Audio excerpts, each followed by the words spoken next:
FBI के सबूतों के आधार पर भी लगातार इंटेरोगेशन का सिलसिला बढ़ चला है।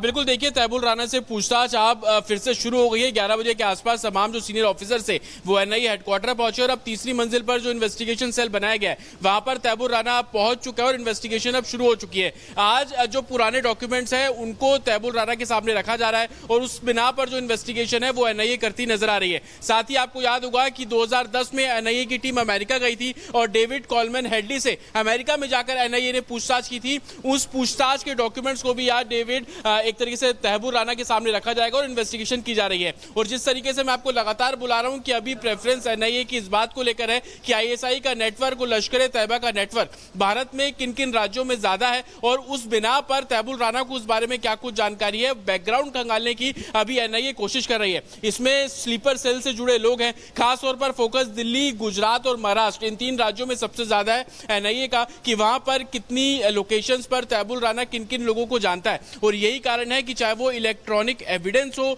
पुरानी इन्वेस्टिगेशन रिपोर्ट हो, डेविड कॉलमैन हेडली के दिए गए स्टेटमेंट हो जो कि उसने एनआईए को दिए थे, क्योंकि अमेरिका ने उसको गिरफ्तार किया था और यही कारण था कि एनआईए को 2010 में अमेरिका जाना पड़ा था और वहां पर उसके स्टेटमेंट जो है वो लिए गए थे। उन्हीं स्टेटमेंट को आज तैबुल राना से कन्फ्रंट कराया जा रहा है। और जिस तरीके से कल पूछताछ हुई थी, कल काफी कुछ सहयोग तैबुल राना ने नहीं दिया, अपनी बीमारी का हवाला जो है वो दिया है, तो यही भी जानकारी मिल रही है कि स्टैंड बाय के तौर पर एनआईए हेडक्वार्टर्स में डॉक्टर्स की टीम को भी बिठाया गया है, क्योंकि प्रत्यर्पण करके तैबुल राना को लाया गया है तो प्रत्यर्पण से जुड़ा जो प्रोटोकॉल है उसको भी एनआईए फॉलो कर रही है। और क्योंकि यूएस का इन्वॉल्वमेंट इसमें बहुत ज्यादा है तो हर चीज को ध्यान में रखकर इन्वेस्टिगेशन आगे बढ़ाई जा रही है। यही कारण है कि सुबह पहले सीनियर ऑफिसर्स 11 बजे के आसपास एनआईए हेडक्वार्टर पहुंचते हैं, एक शॉर्ट ब्रीफिंग होती है कि आज किन किन तथ्यों पर जो इन्वेस्टिगेशन है वो शुरू करनी है और उसके बाद तकरीबन 11:30 बजे तैबुल राना को बुलाया गया तीसरी मंजिल पर बने इन्वेस्टिगेशन सेल में और अब पूछताछ की जा रही है। कल जिस तरीके के चौंकाने वाले खुलासे हुए थे कि पाकिस्तान आर्मी की वर्दी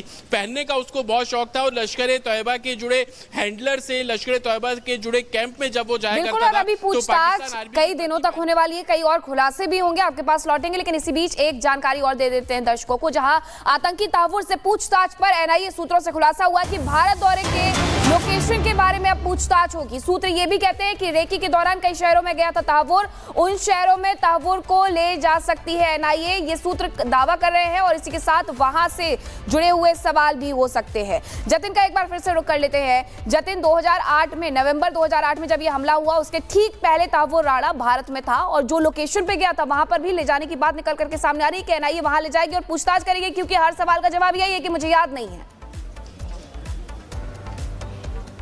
बिल्कुल, देखिए अभी एनआईए हेडक्वार्टर में ही पूछताछ की जा रही है, वहां पर ले जाया जाएगा, इसके लिए अभी थोड़ा समय है। संभवतः सबसे पहले अगर तैबुल राना को ले जाया जाएगा तो वो मुंबई ले जाया जाएगा, लेकिन क्योंकि तैबुल राना इस समय दिल्ली के एनआईए हेडक्वार्टर में मौजूद है, लेकिन तैबुल राना की पुरानी हिस्ट्री को जब आप खंगालेंगे तो समझ आएगा कि तैबुल राना दिल्ली भी आया था, तैबुल राना दिल्ली से बहुत सटे हुए मेरठ में भी पहुंचा था, तैबुल राना आगरा में भी वो गया था, तैबुल राना जयपुर भी गया था। तो ये 4 ऐसी लोकेशन है जो कि दिल्ली के बिल्कुल सराउंडिंग में है। और लगातार मैं आपको और अपने दर्शकों को बता भी रहा हूं कि अभी एनआईए का फोकस उसके बैकग्राउंड को खंगालने में है। 26/11 से पहले तैबुल राना क्या था, 26/11 से पहले तैबुल राना किन लोगों से मिलता था, 26/11 से पहले तैबुल राना भारत में अपना नेटवर्क किस तरीके से खड़ा कर रहा था, मुंबई में जो इमिग्रेशन कंपनी सेटअप करने में डेविड कॉलमैन हेनरी की मदद की गई थी उसमें तैबुल राना की और किन किन लोगों ने मदद की। ये तमाम ऐसे सवाल है जिनको खंगालने की अभी कोशिश है। इसके पीछे 2 बड़ी बातें निकलकर सामने आ रही है। आतंकी तहव्वुर राणा से सच उगलवाना बाकी है, कई सारे सवाल हैं और राजों से पर्दा उठेगा। बहुत शुक्रिया आपका जतिन हमारे साथ जुड़ने के लिए। इसी बीच अपने दर्शकों को बता दें, मुंबई हमले के आरोपी तहव्वुर राणा से पूछताछ का आज दूसरा दिन है। खबर है कि पहले दिन तहव्वुर राणा से सिर्फ 3 घंटे ही पूछताछ हो पाई, उसमें भी तहव्वुर राणा एनआईए के सवालों के जवाब में यह कहता है कि याद नहीं है, पता नहीं है, बार बार यही बोल रहा था। राणा भले ही चुप हो, लेकिन दावा है कि उसके पाकिस्तानी रिश्ते के सबूत अमेरिका ने भी भारत को दिए हैं और अब बस आतंकी राणा से सच उगलवाना बाकी है। ये रिपोर्ट देखिए।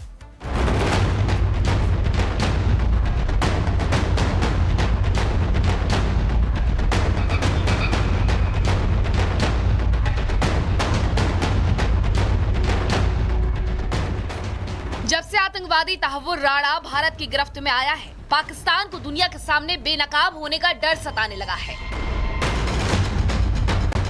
तहव्वुर राणा से पूछताछ का आज दूसरा दिन है, तो तहव्वुर राणा की एक तस्वीर भारत से लेकर पाकिस्तान तक चर्चा का विषय बनी हुई है।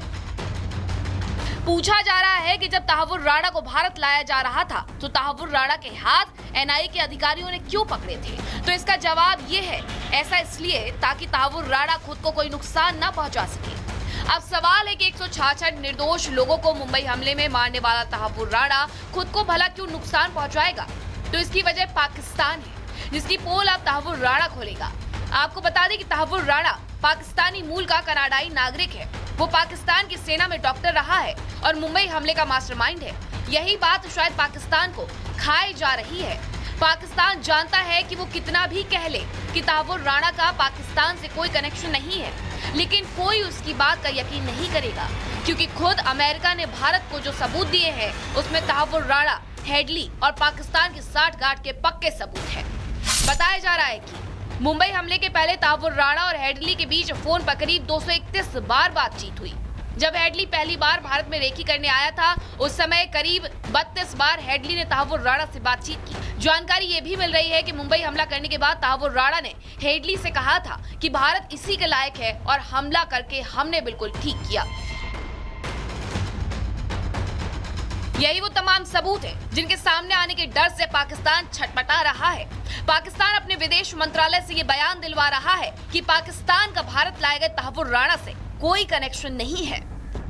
Tahawwur Rana issue, we have conveyed our position regarding his Canadian nationality, and as far as our record indicates, he did not even apply for renewal of his Pakistani origin documents for the last 2 decades. हालांकि आगे जो पूछताछ होने वाली है वो काफी अहम रहने वाली है, क्योंकि एनआईए तहव्वुर राणा से उसके पाकिस्तानी कनेक्शन के बारे में जरूर सच उगलवाएगी। एनआईए तहव्वुर राणा और हेडली के बीच हुए 231 बार फोन कॉल्स के बारे में पूछताछ करेगी। मुंबई हमला कराने में पाकिस्तान के कौन कौन लोग शामिल थे इसका पता लगाएगी। 26/11 कराने में हाफिज सईद के अलावा और कौन कौन से आतंकी शामिल थे इसका भी पता लगाया जाना है। और पाकिस्तान की खुफिया एजेंसी आईएसआई मुंबई हमला कराने में शामिल थी या नहीं, इस सवाल का जवाब भी राणा से पूछा जाएगा।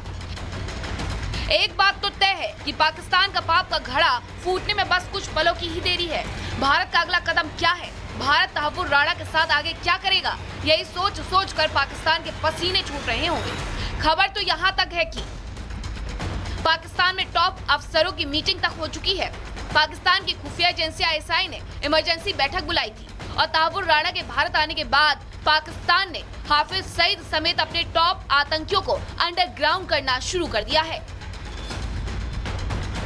क्योंकि तहव्वुर राणा पाकिस्तान के खिलाफ जिंदा सबूत है जो एनआईए की कस्टडी में है। पाकिस्तान को डर है कि कहीं पूछताछ में तहव्वुर राणा पाकिस्तानी सेना के अफसरों के नाम न बेनकाब कर दे, और माना जा रहा है कि इसीलिए पाकिस्तान में हड़कंप मचा है। Bureau report, Republic Bharat.